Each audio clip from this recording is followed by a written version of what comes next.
कहानी के शुरुआत में हमें रास्ते में जाते हुए दो बसेस को दिखाया जाता है। उस बस में बहुत सारी फीमेल स्टूडेंट्स होती हैं, जो वे सभी अपने क्लास के लिए जा रही होती हैं। उन्हीं में से एक का नाम मित्सुको था, जो दिखने में काफी प्यारी थी। वो अपनी नोट्स बुक में कुछ लिख रही होती है। तब उसकी फ्रेंड्स उससे कहने लगती हैं कि क्या तुम हर वक्त लिखती रहती हो, क्या मिलेगा इस तरह की नोट्स बनाने से? यहाँ देखो सभी लोग एंजॉय कर रहे हैं, तुम भी क्यों नहीं करती? ये कहकर उसकी फ्रेंड उसकी नोटबुक को छीन लेती है और उसका पेन नीचे गिर जाता है। और वो अपना पेन उठाने के लिए जैसे ही झुकती है, तभी हम देखते हैं कि उस समय कोई चीज बहुत तेजी से आती है और उस लड़कियों के साथ उन दोनों बसेस को आधे पर से ही काट देती है, जिसकी वजह से सारी की सारी लड़कियां दो हिस्सों में कट जाती हैं। इसी के साथ जैसे ही मित्सुको ऊपर उठती है, तब यह देखकर काफी हैरान हो जाती है कि यह क्या हो गया। अब क्योंकि वो नीचे पेन लेने के लिए झुकी थी, इसीलिए बच गई थी। यह देखकर बहुत ज्यादा डर जाती है और बस से उतरकर भागने लगती है। यहाँ पर हमें पता चलता है कि इन सभी को काटने वाली चीज कुछ और नहीं बल्कि हवा ही थी, जो सभी को काट रही थी। यह हवा अब मित्सुको के पीछे भी पड़ जाती है। यह देखते हुए मित्सुको चिल्लाते हुए काफी तेजी से भागने लगती है। भागते समय उसे आगे चार लड़कियां और भी दिखाई देती हैं और वो उन्हें झुकने के लिए कहती हैं, लेकिन काफी देर हो चुकी थी। वो हवा उन्हें भी आधे पर से काटकर चली जाती है। लेकिन उनमें से मित्सुको एक लड़की को बचा लिया था कि तभी इन्हें कुछ साइकिलिंग करते हुए लड़कियां नजर आती हैं, जो कहीं पर जा रही थीं। उन्हें भी ये बचाने की कोशिश करती हैं, लेकिन वो हवा उनके साथ भी वही करता है जो अभी इनके दोस्तों के साथ हुआ। और इसी दौरान वो लड़की भी मारी जाती है, जिसे अभी उस अदृश्य चीज से बचाया था। अब वो यह देखकर काफी डर जाती है और वो इधर उधर भागने लगती है। आगे हम देखते हैं कि मित्सुको जब एक नदी के पास जाती है, तो वो यह देखकर हैरान हो जाती है कि उस नदी में भी पहले से बहुत सारी डेड बॉडीज पड़े हुए थे, जिसने हवा ने यानी उस अदृश्य चीज ने काट दिया था। वहाँ से वो एक डेड बॉडी के कपड़े लेकर चेंज कर लेती है। अगले सीन में हम देखते हैं कि मित्सुको चलते चलते एक स्कूल में पहुंच चुकी है, जहाँ पर और भी बहुत सारी फीमेल स्टूडेंट्स थीं। उनका यूनिफॉर्म मित्सुको के यूनिफॉर्म से काफी डिफरेंट था, यानी यह भी था कि वो तो उनके स्कूल के स्टूडेंट तो नहीं थी। कि तभी एक लड़की मित्सुको के पास आती है और उससे कहने लगती है कि तुम कैसी हो। दरअसल देखा जाए तो वो लड़की उसकी बेस्ट फ्रेंड थी, लेकिन मित्सुको उससे पूछती है कि क्या तुम सच में मेरी बेस्ट फ्रेंड हो, क्योंकि उसे कुछ भी समझ में नहीं आ रहा था कि उसके साथ हो क्या रहा है। वो काफी सदमे में थी। यहाँ पर हम यह भी जान पाते हैं कि मित्सुको और उसकी बेस्ट फ्रेंड काफी ज्यादा एक दूसरे को प्यार करती हैं। कि तभी वहीं पर तेज हवा चलती है और मित्सुको डरकर बिल्डिंग के अंदर चली जाती है। उसकी बेस्ट फ्रेंड को कुछ भी समझ में नहीं आ रहा था कि ये हो क्या रहा है। वो मित्सुको से पूछने लगती है कि तुम इतना ज्यादा कांप क्यों रही हो और इतना ज्यादा डरी क्यों हो, तुम्हें हो क्या गया है। तब मित्सुको अपने बेस्ट फ्रेंड को सब कुछ बता देती है कि किस तरह से एक हवा का झोंका आया और उसके स्कूल के सभी स्टूडेंट्स को काट कर चली गई। यह सुनकर उसकी दोस्त उसे विंडो के पास ले जाकर उसकी हाथ बाहर निकालकर कहने लगती है कि ये देखो, ये बस हवा है और कुछ नहीं। यहाँ पर मित्सुको के दिल को कुछ शांति मिलती है और इसे लगने लगता है कि शायद ये मेरा ख्वाब ही हो सकता है। जिसके बाद मित्सुको का बेस्ट फ्रेंड अपने दो और दोस्तों को लेती है और क्लास को बंद करने का प्लान बनाती है। जैसे ही ये चारों क्लास के बाहर जाने के लिए निकलने ही वाली होती हैं कि तभी वहाँ पर उनकी टीचर आ जाती हैं और उन्हें देख लेती हैं, लेकिन वो चारों वहाँ से भाग जाती हैं। वे चारों भागते भागते एक लेक पर आ जाती हैं। वहाँ पर मित्सुको की बेस्ट फ्रेंड अपने दोनों दोस्तों को भी उसके ख्वाब के बारे में बताती है। तभी उनमें से एक लड़की कहती है कि हो सकता है कि यह सच हो,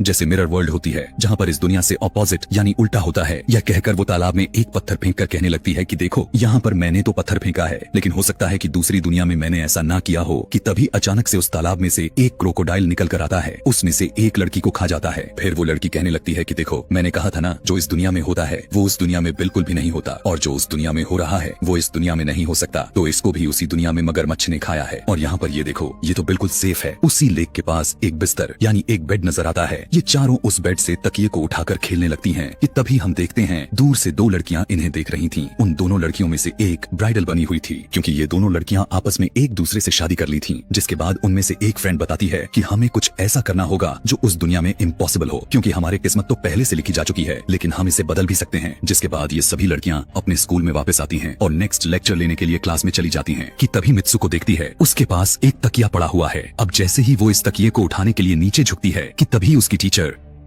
पूरे क्लास में गन से फायर करने लगती है। और जैसे ही मित्सुको उस तकिए को उठाकर ऊपर देखती है तो उसके क्लास के सभी लड़कियां मारी जा चुकी होती हैं। और यहाँ पर एक बार फिर वो बच जाती है, जैसे पिछली बार अपने ड्रीम्स में बच गई थी। मित्सुको की टीचर उसके पास आकर कहती है कि तुम्हारी हिम्मत कैसे हो गई, इस क्लास को बंद करने की, तुम्हारा भी मरना तय है। कि तभी उसी वक्त दो लड़कियां और आ जाती हैं और मित्सुको को बचाकर वहाँ से भागने की कोशिश करती हैं, लेकिन एक दूसरी टीचर वहाँ पर आकर उन दोनों लड़कियों को मौत के घाट उतार देती है। अब जितने भी स्टूडेंट्स की जान बच गई थी, मित्सुको उनके साथ बाहर भागने लगती है, लेकिन स्कूल की सभी टीचर्स उन सभी लड़कियों पर फायरिंग करने लग जाती हैं। अब यहाँ पर फायरिंग के दौरान सभी लड़कियां जैसे ही वहाँ से बाहर आती हैं तो यहाँ पर हवा उन्हें काट देती है। यहाँ पर अब मित्सुको यहाँ पर एक बार फिर से अकेली रह जाती है और वो वहाँ से भागकर क्राउड एरिया से होता हुआ पुलिस स्टेशन में जाती है। वो वहाँ पर सब कुछ बताने लगती है। उसकी यह बात सुनने के बाद पुलिस वाली लड़की उससे कहती है कि लेकिन तुमने स्कूल वाली कपड़े तो नहीं पहने हुए हैं। और जब वो उसके सामने एक मिरर को रखती है तब मित्सुको उस मिरर में देखती है कि वो तो एकदम से बदल गई होती है और लोग उसे मित्सुको के नाम से नहीं बल्कि उसे किसी और नाम से बुला रहे थे। यहाँ पर हमें पता चलता चलता है कि उसकी शादी होने वाली थी। तब वही पुलिस ऑफिसर उसे उसकी शादी के लिए लेकर जाती है। यह देखकर आसपास के लोग उसे कॉन्ग्रेचुलेशंस दे रहे थे। अब जैसे ही वे सभी उसे लेकर चर्च पहुंचते हैं तो मित्सुको को बेस्ट फ्रेंड भी वहीं पर मौजूद होती है। मित्सुको उससे पूछने लगती है कि यह सब मेरे साथ क्या हो रहा है। तब उसकी दोस्त उससे कहती है कि अभी खामोश रहो, हम अभी किसी के कंट्रोल में हैं, बस जैसा मैं कहूँ तो तुम वैसा ही करो। और यह कहते हुए वो उसका वेडिंग ड्रेस पहनाती है और उसे वहाँ जाने के लिए कहती है। अब जैसे ही वो अपनी मैरिज सेरेमनी के लिए आगे बढ़ती है तो वहाँ की सभी लड़कियाँ उसका मजाक उड़ाने लगती हैं। यह देखकर उसकी बेस्ट फ्रेंड एक एक करके सभी को मारना शुरू कर देती है। जिसके बाद जैसे ही मित्सुको आगे बढ़ती है तो उसके ग्रूम की जगह एक ताबूत खड़ा हुआ नजर आता है।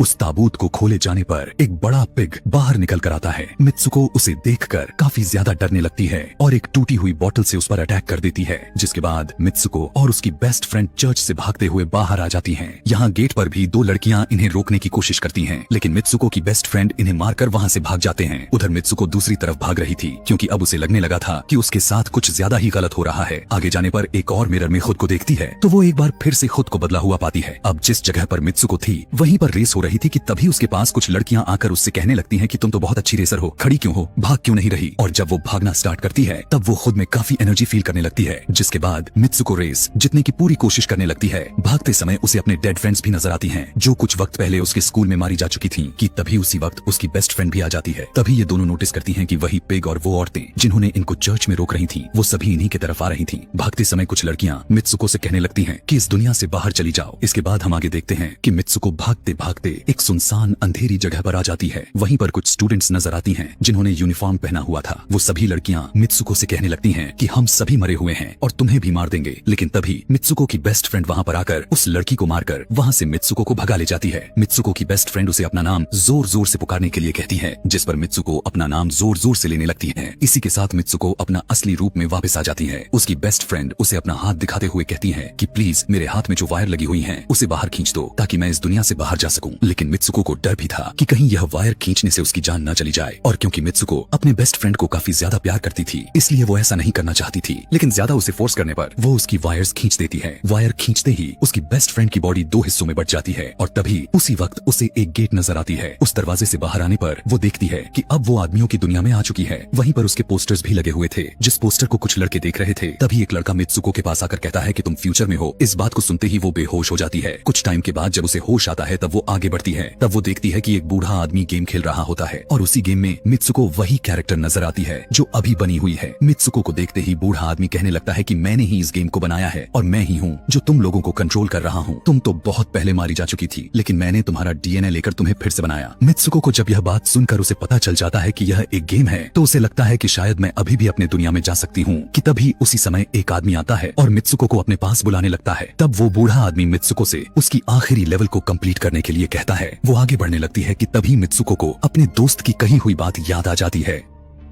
कि अगर हम इस दुनिया में कुछ ऐसा करेंगे जो दूसरी दुनिया में इम्पॉसिबल हो तो तुम इस गेम से बाहर आ जाओगी। और इसी के साथ वो इस आदमी का गला दबा देती है और कहने लगती है बस करो हमारे साथ खेलना। यह कहकर मित्सुको उस बूढ़े आदमी की छड़ी को उठाकर अपने पेट में घुसा देती है जिस वजह से उसकी मौत हो जाती है। और यहाँ पर हम देखते हैं कि बूढ़ा आदमी यह सोच भी नहीं सकता था कि मित्सुको ऐसा कुछ कर सकती थी और इसी के साथ उसकी डेस्टिनी पूरी तरह से चेंज हो जाती है। वो इस दुनिया में यानी गेम में तो मर चुकी थी लेकिन असली दुनिया में वो अभी भी जिंदा थी। आगे हमें ये भी दिखाया जाता है कि मित्सुको के बाकी के कैरेक्टर्स भी किसी न किसी वजह से अपने आप को मार लेते हैं और अब वे सभी गेम का पार्ट नहीं थे। अगले सीन में हमें मित्सुको को बर्फीले जगह पर लेटा हुआ दिखाया जाता है और अब वो अपने रियल वर्ल्ड में आ चुकी थी। और इसी के साथ यह दिमाग घुमा देने वाली कहानी यहीं पर खत्म हो जाती है। आगे और भी ऐसे ही एक्सप्लेनेशन मूवीज देखने के लिए कमेंट में नेक्स्ट लिखना ना भूलें। Thanks for watching.